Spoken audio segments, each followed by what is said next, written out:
Hai adik-adik, hari ini kita akan mendengarkan cerita tentang salju sekeping. Ada seekor domba kecil yang bernama Salju Sekeping. Gembalanya menamakan dia Salju Sekeping karena dialah anak domba yang paling indah bagaikan salju. Domba kecil itu dilahirkan pada musim semi, pada waktu pohon-pohon menghijau, burung-burung berkicauan, dan seluruh bumi berpakaian hijau yang indah. Dia tidak tahu mengapa dia dinamakan Salju Sekeping, sebab di daerah mereka salju hanya turun di puncak-puncak gunung yang tertinggi. Dia tidak tahu tentang hal itu sampai pada suatu hari perkara yang hebat itu menimpa dirinya. Tiap-tiap pagi, gembala menggiring mereka ke padang rumput. Si domba kecil ini selalu berusaha untuk yang pertama keluar dari kandang. Dia tak sabar menunggu waktu berangkat karena kakinya mau berlari-lari dan melompat-lompat, dan mulutnya ingin mencicipi rumput-rumputan yang sedap. Ada kalanya gembala berkata kepadanya, "Salju Sekeping, jangan begitu terburu-buru." Tetapi si domba kecil ini tahu bahwa gembalanya sayang kepadanya, sebab gembalanya hanya memukulnya pelan-pelan kalau gembala memarahinya. Si domba kecil melompat-lompat, sedangkan domba-domba yang lain perlahan-lahan keluar dari pintu yang sempit satu demi satu. Jalan melewati gunung menuju ke padang rumput tidak selalu mudah diikuti. Seringkali si domba kecil bertanya dalam hati, "Apakah aku tidak boleh mencari jalan yang lebih baik daripada mendaki jalan yang berbatu dan berbelok-belok di mana gembala memimpin kami?" Itulah yang dalam pikiran si domba kecil. Sehingga si domba kecil ingin mencari jalan lain, mencari tempat lain yang jauh dari gembalanya. Sampai-sampai dia merasa bahwa dia amat bodoh kalau tidak melihat tempat-tempat lain yang amat menyenangkan. Rupa-rupanya, rumput yang paling hijau selalu ada di tempat-tempat yang lebih jauh. Nah, pada suatu hari, si domba kecil melihat rumput di kaki sebuah bukit batu yang curam. Dia ingin sekali ke sana.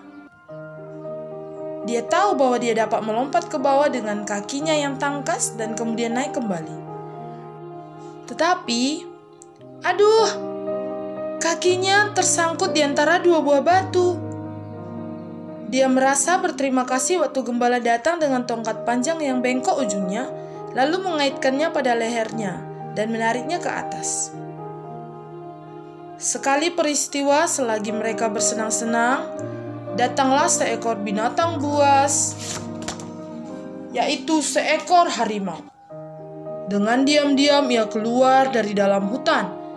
Gembalanya yang selalu berjaga-jaga melihat dia hampir bersamaan dengan mereka. Ia bangkit berdiri, menaruh sebuah batu yang tajam pada pengali-alinya dan cepat bagaikan kilat. Batu itu melayang tepat kena kepala harimau. Pada waktu harimaunya berpaling, meraung kesakitan dan hendak lari masuk ke hutan, gembala kami yang berani mengambil tongkatnya yang besar dan mengejarnya. Pada hari itu, si domba kecil ingin tinggal di dekat gembalanya. Karena biasanya si domba kecil sama sekali tidak berhati-hati. Si domba kecil sangat nakal.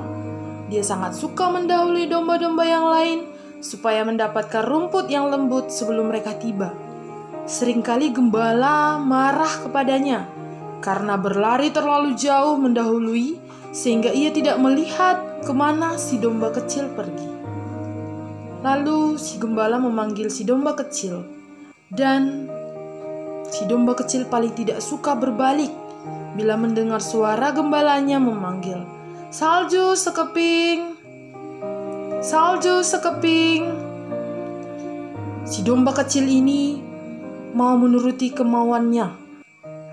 Dia pergi kemana dia suka, dan tidak ada orang yang memanggil-manggilnya.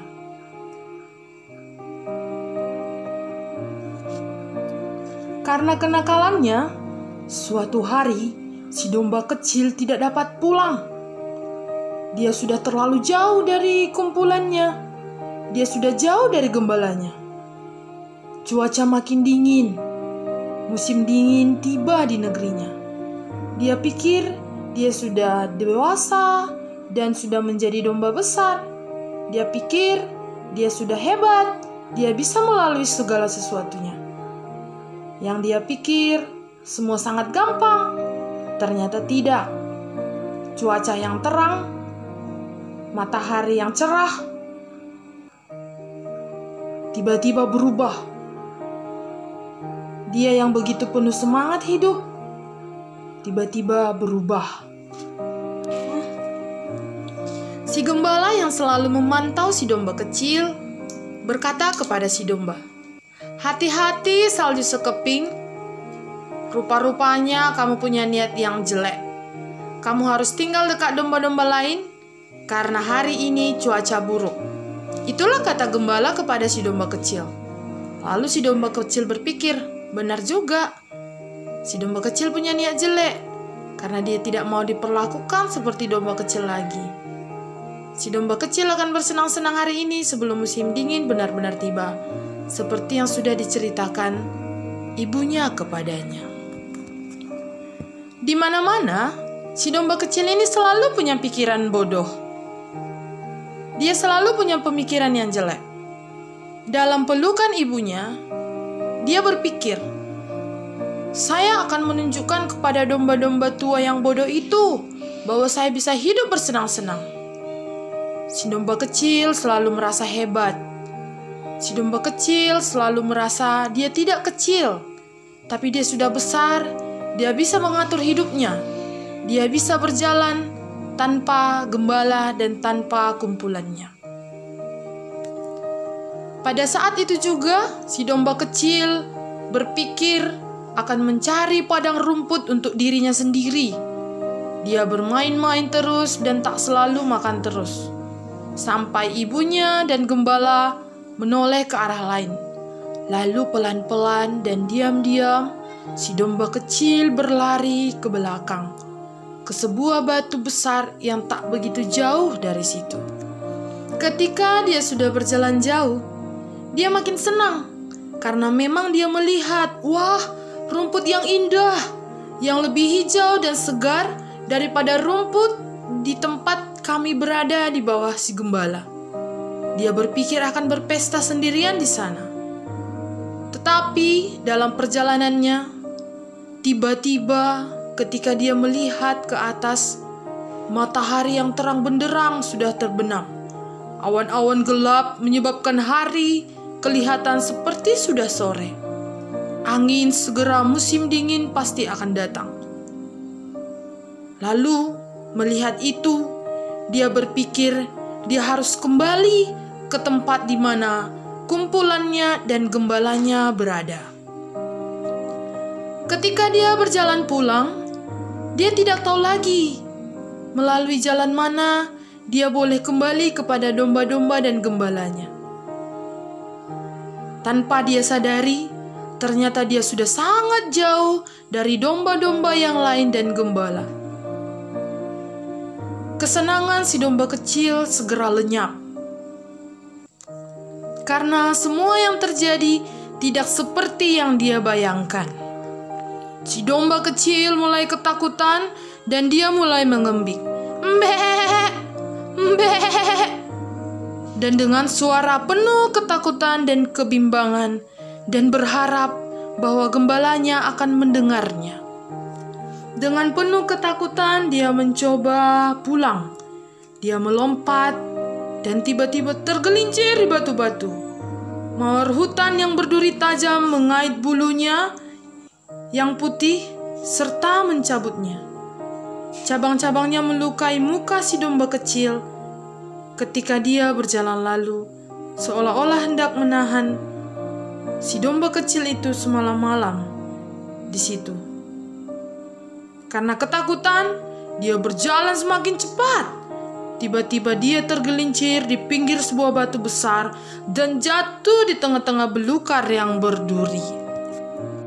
Si domba kecil berusaha melepaskan dirinya, Tapi ternyata tidak bisa. Dia sudah terperangkap. Angin ribut, langit gelap gulita, salju telah turun. Sehingga dalam seketika, dia menggigil kedinginan. Si domba kecil sangat sedih. Dia tak dapat menolong dirinya sendiri. Bahkan dia berpikir tak akan ada lagi yang bisa menolongnya. Dia merasa dirinya tidak berharga lagi. Tetapi di tengah-tengah kesedihan itu, dia tetap mengharapkan ada yang bisa menolongnya. Dengan kondisi yang begitu lemah, ia tetap berjuang untuk mengembik. Mbek, mbek. Tak lama kemudian, ia mendengar suara yang memanggil namanya. Salju sekeping! Salju sekeping! Ia tak menyangka ada suara yang memanggil namanya. Saat itu ia sangat senang. Lalu ia mengembik semakin kuat. Mbek! Mbek! Suara yang memanggil namanya semakin dekat. Salju sekeping! Salju sekeping! Akhirnya si gembala menemukan si domba kecil yang telah menderita. Dengan sangat lembut, si gembala datang menolong si domba kecil yang nakal itu. Si gembala menolong si domba kecil dengan duri-duri yang tajam menusuk dan mengoyakkan kulit tangan dan mukanya. Kemudian si gembala membawa si domba kecil pulang dengan sambil memeluk untuk menghangatkan tubuh si domba kecil yang sudah kedinginan. Tibalah mereka di rumah dengan selamat. Si domba kecil sangat bersukacita dan si gembala pun sangat bersukacita. Sejak peristiwa itu, si domba kecil tidak lagi menjadi domba yang nakal, tetapi menjadi domba yang taat kepada gembalanya. Adik-adik, domba kecil yang nakal itu bagaikan manusia yang berdosa, dan gembala yang baik adalah Tuhan Yesus. Manusia berdosa telah jauh dari Allah, nakal, tidak taat, hidup sesuka-sukanya. Tetapi Tuhan Yesus yang adalah gembala yang baik, dengan sabar menanti manusia berdosa berbalik kepadanya. Tuhan Yesus telah datang untuk manusia yang berdosa, supaya manusia yang berdosa boleh diselamatkan. Adik-adik, sukacita yang sesungguhnya adalah karena percaya kepada Tuhan Yesus. Ketika kita jauh dari Tuhan, kita bagaikan seekor domba yang sesat yang malang. Tuhan Yesus yang adalah gembala yang baik, saat ini sedang menantikan adik-adik untuk percaya kepadanya. Maukah kalian datang kepada Tuhan Yesus supaya menjadi miliknya? Adik-adik perlu mengenal Tuhan Yesus yang adalah gembala yang baik, mendengarkan firman-Nya, dan percaya kepadanya. Adik-adik, ayat hafalan kita adalah Yohanes 10 ayat 11. Akulah gembala yang baik. Gembala yang baik memberikan nyawanya bagi domba-dombanya. Yohanes 10 ayat 11.